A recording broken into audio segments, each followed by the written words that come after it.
Bunyi adalah segala sesuatu yang dapat didengar oleh telinga. Bunyi dihasilkan dari benda yang bergetar. Benda yang dapat menghasilkan bunyi disebut dengan sumber bunyi. Berdasarkan frekuensinya, jenis bunyi dibedakan menjadi 3, yaitu infrasonik, audiosonik, dan ultrasonik. Yang pertama, infrasonik. Infrasonik adalah bunyi yang jumlah getarannya kurang dari 20 getaran per detik. Bunyi infrasonik hanya dapat didengar oleh hewan-hewan tertentu, seperti gajah, anjing, jangkrik, dan angsa. Yang kedua, audiosonik. Audiosonik adalah bunyi yang jumlah getarannya berkisar antara 20 sampai 20 ribu getaran per detik. Bunyi audiosonik dapat didengar oleh manusia. Yang ketiga, ultrasonik. Ultrasonik adalah bunyi yang jumlah getarannya di atas 20 ribu getaran per detik. Bunyi ultrasonik hanya dapat didengar oleh hewan-hewan tertentu, seperti kelelawar dan lumba-lumba. Bunyi memiliki sifat-sifat yaitu sebagai berikut. 1. Bunyi dapat merambat melalui medium. 2. Bunyi dapat dipantulkan. 3. Bunyi dapat diserap. Yang pertama, bunyi dapat merambat melalui medium. Agar dapat didengar oleh telinga, bunyi membutuhkan medium perambatan.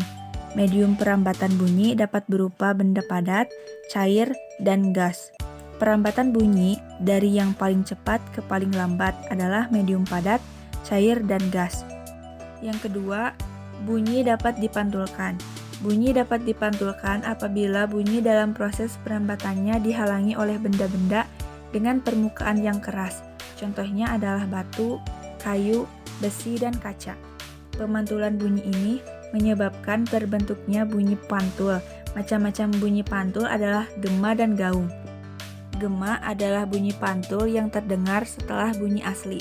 Contoh gema yaitu ketika kita berteriak di lapangan kosong yang dikelilingi tebing atau bukit-bukit dan di dalam gua. Gaung adalah bunyi pantul yang terdengar hampir bersamaan dengan bunyi asli, sehingga kita hampir tidak bisa mendengar bunyi asli karena terganggu dengan bunyi pantulan. Contoh dari gaung yaitu suara pantulan dari studio musik ataupun bioskop yang tidak memiliki peredam suara. Yang ketiga, bunyi dapat diserap. Selain dapat dipantulkan, bunyi juga dapat diserap. Penyerapan bunyi dapat terjadi apabila dalam proses perambatannya, bunyi mengenai benda-benda dengan permukaan yang lunak dan lembut. Contohnya adalah kapas, kain, busa, dan wol. Penyerapan bumi dimanfaatkan untuk mencegah gema dan gaung di dalam ruangan. Manfaat pemantulan bunyi. 1. Mengukur kedalaman laut menggunakan sonar. Yang kedua, memeriksa kondisi janin di dalam rahim menggunakan ultrasonografi atau USG. Yang ketiga, membuat rongga pada alat musik untuk menghasilkan bunyi yang lebih keras.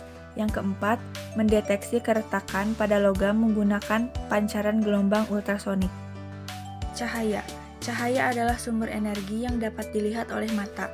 Cahaya berasal dari sumber cahaya. Contoh sumber cahaya adalah api, sinar matahari, lampu, dan kilat. Cahaya memiliki beberapa sifat, yaitu sebagai berikut. Yang pertama, cahaya dapat merambat lurus.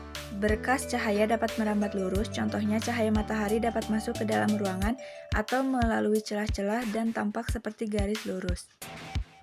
Yang kedua, cahaya dapat menembus benda bening. Cahaya bisa menembus benda-benda bening atau disebut juga transparan. Oleh karena itu, kita bisa melihat dengan jelas benda-benda tertentu melalui benda-benda transparan seperti kaca. Sebaliknya, cahaya tidak dapat menembus benda-benda gelap seperti contohnya tembok. Ada pula benda yang sedikit ditembus cahaya atau buram. Pada benda ini, cahaya hanya bisa menembus sebagian. Oleh karena itu, kita hanya bisa melihat benda dengan samar. Yang ketiga, cahaya dapat dipantulkan. Cahaya dapat dipantulkan pada benda-benda yang memiliki permukaan yang menyilap, contohnya cermin dan air. Berdasarkan permukaan bidang pantulnya, pemantulan cahaya dibedakan menjadi 2, yaitu pemantulan Baur dan pemantulan teratur. Pemantulan Baur terjadi ketika cahaya mengenai benda dengan permukaan bidang pantul yang tidak rata, sedangkan pemantulan teratur terjadi ketika cahaya mengenai benda dengan permukaan bidang pantul yang rata. Yang keempat, cahaya dapat dibiaskan. Cahaya yang melalui dua medium yang berbeda kerapatannya, misal dari udara menembus ke air, cahaya bisa dibelokkan. Peristiwa pembelokan cahaya disebut pembiasan. Contoh peristiwa pembiasan cahaya adalah kolam renang terlihat dangkal jika dilihat dari atas permukaan air. Peristiwa ini juga yang menyebabkan sendok terlihat bengkok ketika sebagian sendok dicelupkan dalam air. Yang kelima, cahaya dapat diuraikan. Cahaya matahari adalah salah satu contoh cahaya putih. Jika dilewati benda-benda tertentu seperti titik-titik air dan prisma kaca, cahaya putih tersebut akan diuraikan menjadi berbagai warna yang disebut spektrum warna. Contoh peristiwa penguraian cahaya adalah terbentuknya pelangi setelah hujan. Yang keenam, ketika cahaya dihalangi akan terbentuk bayangan. Cahaya merambat lurus dan tidak dapat berbelok. Ketika cahaya mengenai suatu benda, maka cahaya yang terhalang benda akan membentuk bayangan.